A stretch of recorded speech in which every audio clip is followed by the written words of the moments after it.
November 1930, a Finnish farmer named Simo Häyhä picked up his rifle, walked into the snow, and began a killing spree that would make him the most lethal sniper in the history of human warfare. He was not a soldier by nature. He was a quiet man, a farmer and hunter from a small village near the Soviet border, a man who kept to himself, who knew the forests around his home the way other men know their own faces in a mirror. He was 5 feet 3 inches tall. He did not drink. He did not smoke. He went to bed early and rose before dawn. In peacetime, he had competed in shooting competitions and won, but without drama, without boasting, he simply aimed and fired and hit what he aimed at, and then he went home. When the Soviet Union invaded Finland in November 1939 and the Winter War began, Simo Häyhä put on a white camouflage suit, picked up his Mosin Nagant rifle, walked into the snow-covered forests of Karelia, and started shooting. Over the next 100 days, in temperatures that dropped to -40 degrees Celsius, in conditions that would have incapacitated most soldiers, he killed more than 500 Soviet soldiers. Some estimates put the number higher. He killed them from distances of up to 500 meters, in forests so dense that visibility was measured in dozens of feet, in snow so deep that moving through it was like wading through water. He killed them and then disappeared back into the white landscape, invisible and silent, a ghost in the forest that the Soviets came to fear with a terror that went beyond ordinary military calculation. They called him Bialaya Smrt, the White Death.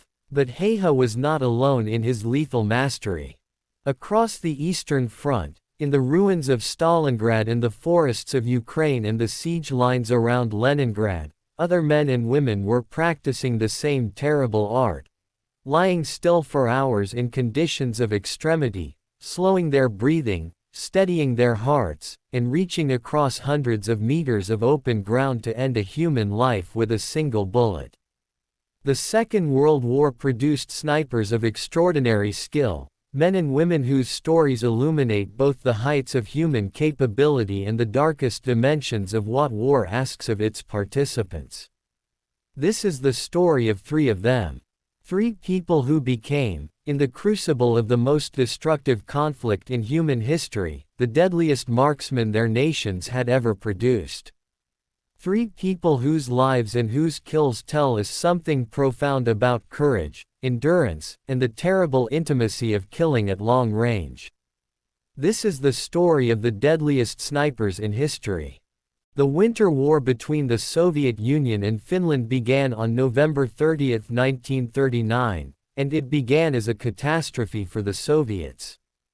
Stalin had expected a quick, easy victory. Finland was a small country of 4 million people, and the Red Army was supposed to be a modern military force of overwhelming power. The Finnish army would collapse within weeks. The country would be occupied. Finland would join the family of Soviet satellite states, and the strategic problem of Leningrad's proximity to the Finnish border would be solved.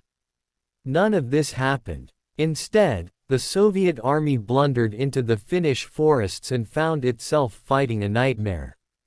The Finns knew their terrain with an intimacy that the Soviet soldiers, mostly from the interior of Russia, could not match. They knew how to move through deep snow. They knew how to build shelters that retained heat. They knew which forest paths were solid ground and which were frozen lakes that would not hold the weight of a tank. And they knew, above all, how to disappear. Simo Häyhä was born in 1905 in the village of Rotjärvi, a few miles from the Soviet border. He had grown up hunting in exactly the forests where he would fight, had spent his childhood learning to move silently through snow, to read the wind, to judge distance by eye alone in a landscape where there were no reference points except trees and more trees. He had completed his compulsory military service and had served in the Finnish Civil Guard, where his shooting had attracted attention. But he was, fundamentally, a farmer and a hunter who happened to possess a gift for putting bullets into things at long range. When the war began, he was 34 years old. He was assigned to a unit defending the Kala River line, a sector of the front where a relatively small Finnish force was holding off Soviet forces many times its size. The terrain was heavily forested, broken by frozen lakes and rivers, ideal for the kind of individual fighting that Finnish soldiers excelled at and Soviet soldiers found deeply disorienting. Häyhä's method was simple in concept and extraordinarily demanding in execution. He would move into position before dawn, in the darkness, finding a spot that offered both a clear field of fire and concealment from Soviet observation. He would pack snow around himself until he was effectively invisible, a small white shape in a white landscape that Soviet soldiers scanning the tree line could not distinguish from a snow-covered log or a drift. He would wait. The waiting was perhaps the hardest part. In temperatures of -20 to -40 degrees Celsius, lying motionless in the snow for hours on end required a tolerance for physical discomfort that went beyond ordinary human endurance. Every instinct screamed to move, to shift position, to stamp the feet and swing the arms to restore circulation. Movement meant noise. Noise meant death, because Soviet snipers were hunting him as desperately as he was hunting them. He lay still. He breathed slowly. He watched. When a Soviet soldier appeared in his field of view, he did not hurry. Hurrying was how snipers missed, and missed shots were dangerous, they gave away your position. He observed the target, calculated the distance, adjusted for windage and the slight drop of the bullet over range, and fired. One shot. Then he moved before the Soviets could locate the source of the shot and return fire. He used iron sights rather than a telescopic sight, a choice that many military historians have found remarkable, since telescopic sights significantly improve accuracy at long range. Häyhä's reasoning was practical. In extreme cold, the lens of a telescopic sight fogged and iced unpredictably. Iron sights were simpler, more reliable, and, for a man with his extraordinary natural vision and his years of hunting experience, almost as accurate at the ranges he was working. He also kept snow in his mouth while shooting, to prevent his breath from creating a visible vapor cloud that might betray his position to Soviet observers.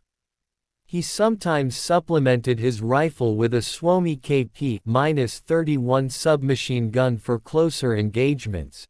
Soviet soldiers who had located a Finnish position and were rushing it in large numbers required a different solution than the careful, methodical work of long-range sniping.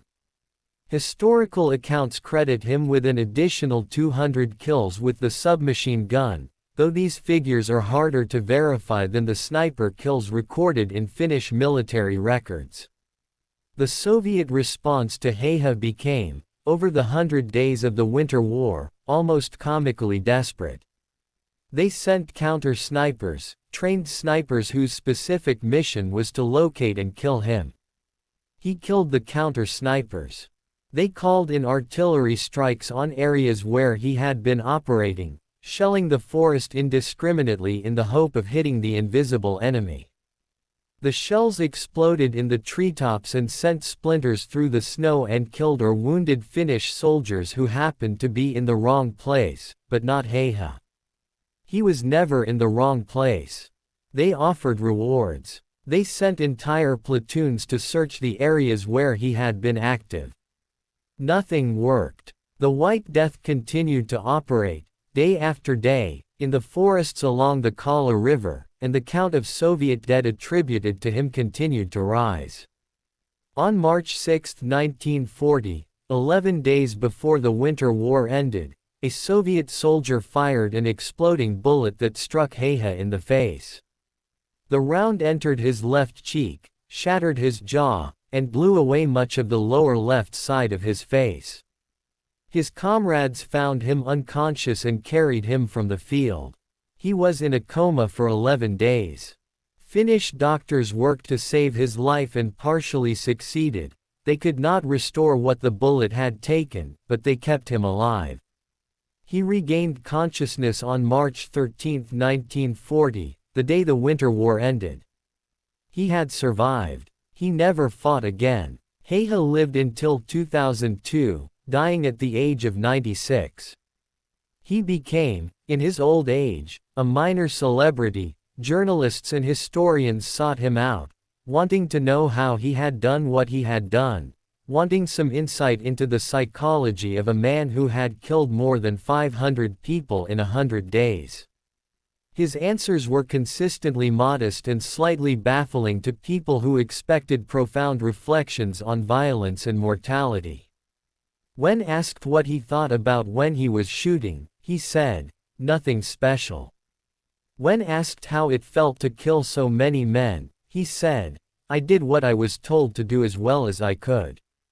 He is remembered in Finland with a pride that is complicated by the nature of what he did, because sniping, even in a defensive war, even in a just cause, involves a kind of intimate, deliberate killing that sits differently in memory than the impersonal violence of artillery or bombing. He killed specific men, one at a time, with full awareness of what he was doing. He was extraordinarily good at it. What that means about the man, about the war, about the nature of courage and violence, those are questions that his quiet answers did not resolve and perhaps were not meant to. If Simo Häyhä operated in isolation, in the white silence of Finnish forests where the only sound was the wind and his own careful breathing, Vasily Zaitsev operated in conditions that were almost exactly opposite, in the shattered, burning wreckage of a city being destroyed building by building, street by street, room by room, in one of the most savage urban battles in the history of warfare. Stalingrad in the autumn and winter of 1942 was a place that defied the ordinary categories of military description. It was not a battle in the conventional sense, it was a continuous, grinding, all-consuming struggle for every floor of every building, every pile of rubble, every basement and rooftop and factory floor. The city had been bombed into ruins in August 1942, but the ruins themselves became the battlefield, and ruins, with their infinite hiding places and their corridors of fire between collapsed walls, were ideal sniper terrain. Vasily Zaitsev was 26 years old when he arrived at Stalingrad in September 1942, a naval infantry soldier who had been raised in the Ural Mountains of Russia by a grandfather who had taught him to hunt from the age of 5. He had grown up, like Häyhä, in a landscape where hunting was a serious business and marksmanship was a practical skill rather than a competition sport. He had learned to read terrain, to judge distance, to understand wind and light in the same unsentimental way that Häyhä had learned these things, not as abstract knowledge but as lived experience, built up through thousands of hours in the field. At Stalingrad, he quickly distinguished himself as something beyond an ordinary soldier. His first confirmed sniper kills came in October 1942, when he began systematically working the ruins of the factory district on the northern edge of the city, finding positions in the rubble from which he could dominate German-controlled streets and buildings. His kills accumulated rapidly, 10, 20, 50, and word of his effectiveness reached the Soviet political commissars who were responsible for maintaining morale in a battle that was consuming men at a rate that defied comprehension. The Soviets had understood early in the war that snipers had a disproportionate psychological effect on enemy soldiers that went far beyond their kill counts. A sniper did not just kill, he created fear. He made every exposed position potentially fatal. He made soldiers afraid to move in the open, afraid to show themselves at windows, afraid to perform the ordinary movements of military life, carrying supplies, relieving fellow soldiers, evacuating casualties, that became potentially lethal when a skilled marksman was watching.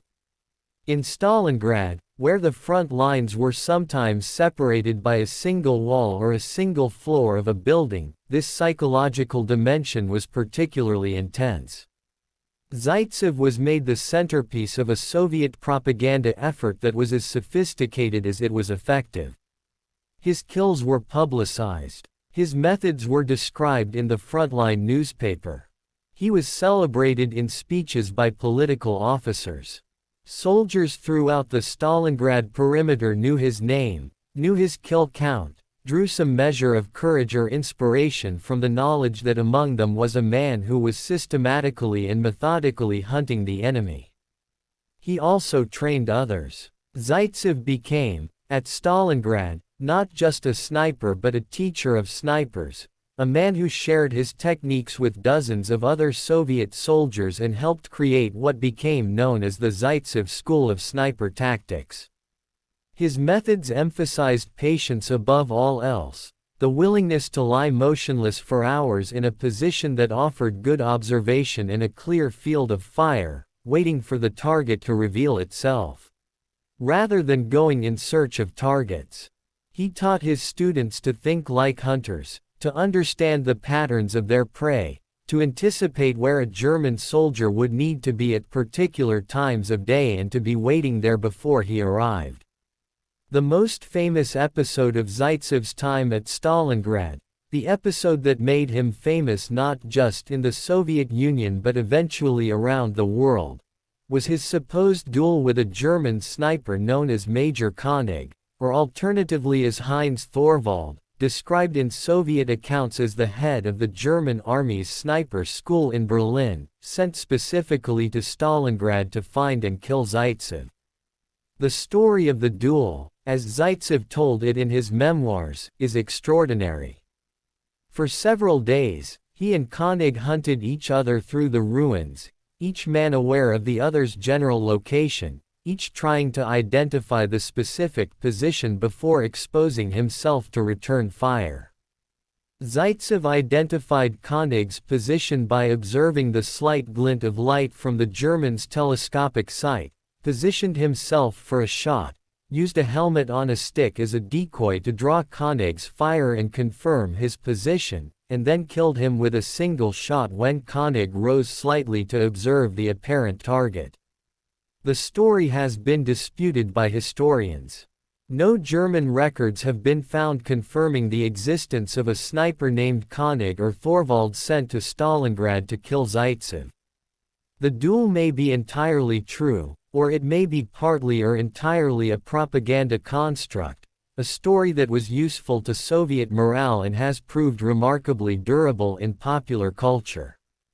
The 2001 film Enemy at the Gates dramatized this duel and brought Zaitsev's story to a global audience, though the film took substantial liberties with the historical record. What is not disputed is Zaitsev's kill count, officially confirmed at 225 German soldiers killed during the Battle of Stalingrad, with some sources crediting him with more than 400 kills across his entire wartime service. These numbers are remarkable even by the standards of elite snipers, but what makes Zaitsev's achievement distinctive is the context in which he operated. He was not hunting in a quiet forest. He was working in the middle of one of the most intense urban battles in history, where the enemy was actively looking for him, where artillery and bombing were constant, where the stress and noise and chaos of Stalingrad's inferno surrounded every moment of the careful, quiet, focused work of long-range killing. He was awarded the title Hero of the Soviet Union in February 1943, as the Battle of Stalingrad was ending. He survived the war, worked as an engineer in Kiev after demobilization, and died in 1991. Just months before the Soviet Union that he had served with such lethal effectiveness ceased to exist. At his request, he was buried at the Mamayev Kurgan Memorial Complex in Volgograd, the city that had once been Stalingrad, among the soldiers he had fought alongside in the most important battle of his life. Of the three snipers in this story, Lyudmila Pavlichenko is perhaps the most remarkable, not because her kill count exceeded the others, though it was extraordinary, and not because her tactical skill was superior, though it was exceptional, but because of who she was and what her very existence meant in the context of the war she fought. She was a woman. In 1941, when the Soviet Union mobilized for the most desperate struggle in its history, it did something that no major military power in the world had done or would do for decades: it put women into combat. Not as nurses or administrators or support personnel, as soldiers. As pilots. As tank crew. As snipers. The Soviet Union, in the extremity of its need, looked at half its population and decided that the old distinctions between fighters and non-fighters, between the men who held the front and the women who waited behind it, were a luxury it could no longer afford. Lyudmila Pavlichenko had been born in 1916 in Ukraine, had studied history at Kiev University, and had taken up sport shooting as a hobby in her early 20s with a seriousness that quickly made her one of the better competitive shooters in her region. She was 24 years old when Germany invaded the Soviet Union on June 22, 1941, studying for her doctorate, planning a career as a historian, with no particular expectation that the rest of her life would be defined by a talent for killing. She volunteered for the Red Army the day after the invasion. She was initially assigned to a clerical position. The Army's instinct, even in the desperate summer of 1941, was to put women behind desks rather than behind rifles. She insisted on combat assignment. She was sent to the rifle range to demonstrate her shooting ability, and she performed well enough that the officer evaluating her changed his mind.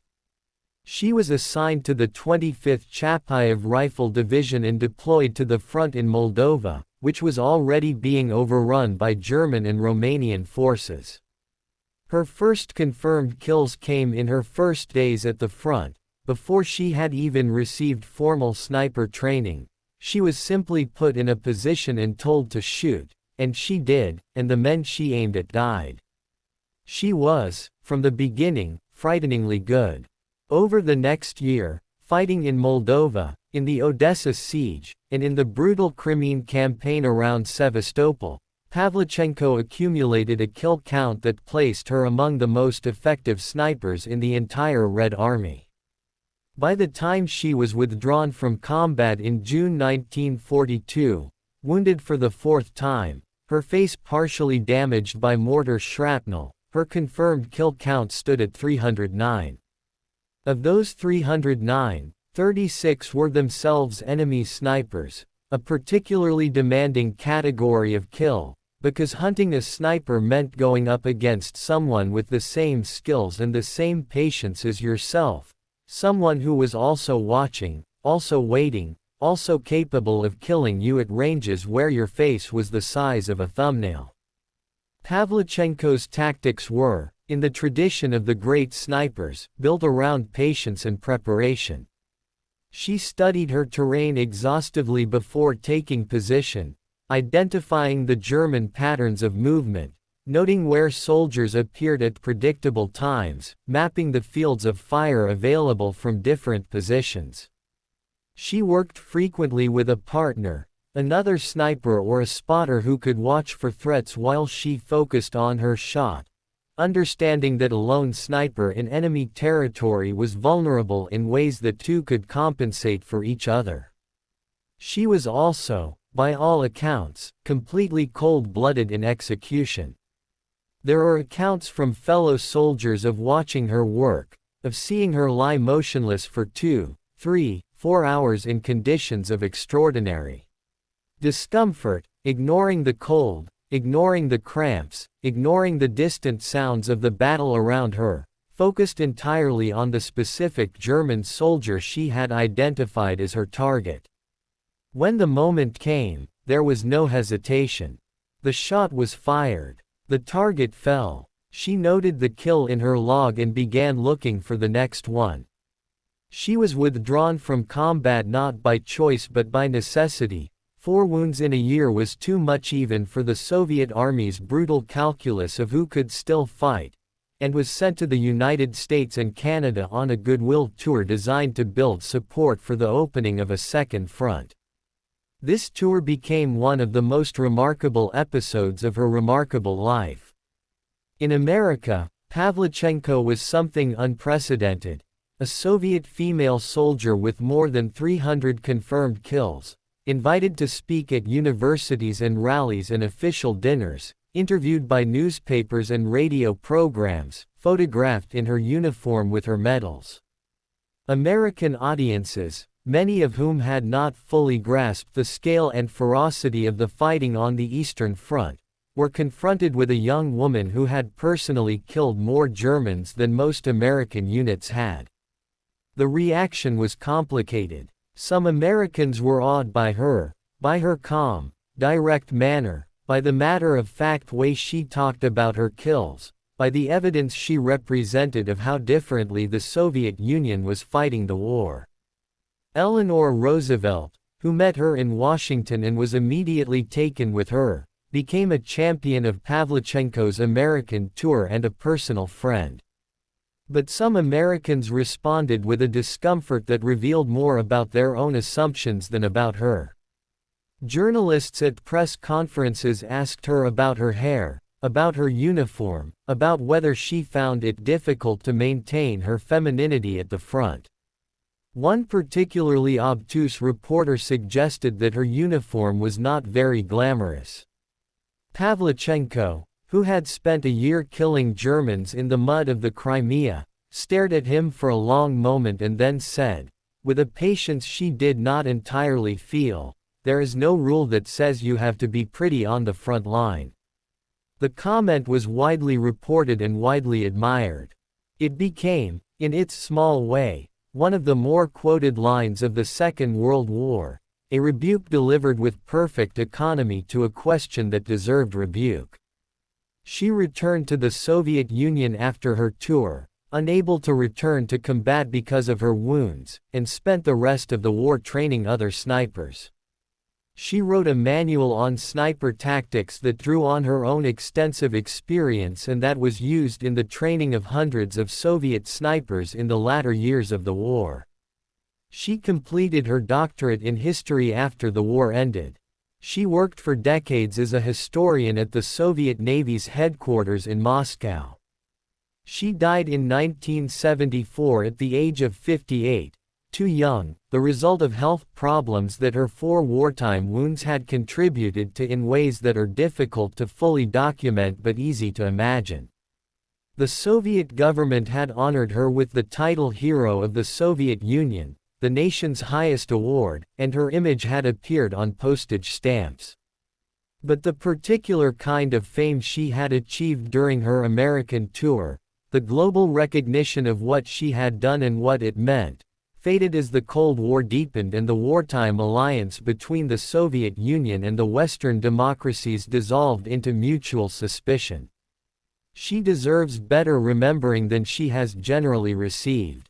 Not because killing 309 people is an achievement that demands celebration, it is not, and she herself, in her later years, spoke about her wartime experiences with a gravity that made clear she understood the weight of what she had done.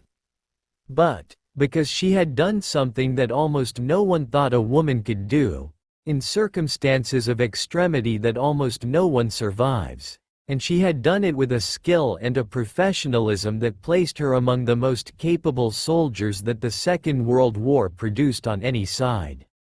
These 3 people, a Finnish farmer, a Russian shepherd's grandson, and a Ukrainian historian, had almost nothing in common except a gift that the Second World War transformed into something terrible and consequential. They had the ability to place a bullet into a human being at distances of several hundred meters, under conditions of cold and fear and physical misery that would have made most people incapable of the fine motor control and mental focus that accurate long-range shooting requires. Understanding what they did, what sniping actually involves, at the level of physical and psychological reality, requires confronting some uncomfortable truths about violence and human capability that are easy to elide in the narrative excitement of stories about remarkable people doing remarkable things. Sniping is, among all the forms of killing that warfare has devised, the most intimate at long range.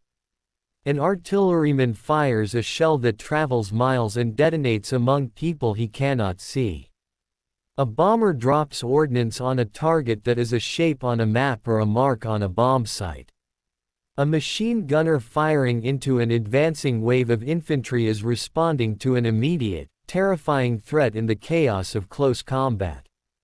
All of these are terrible, but they share a quality of abstraction. The killer and the killed are separated by distance, by mechanism, by the mediation of technology.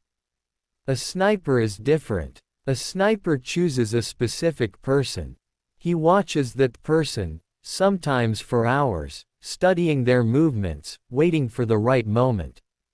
He sees them as an individual, not as part of a mass. He can see their face, their age, the way they walk, the small human details that make a person rather than a target. And then he kills them with a single, deliberate, conscious act.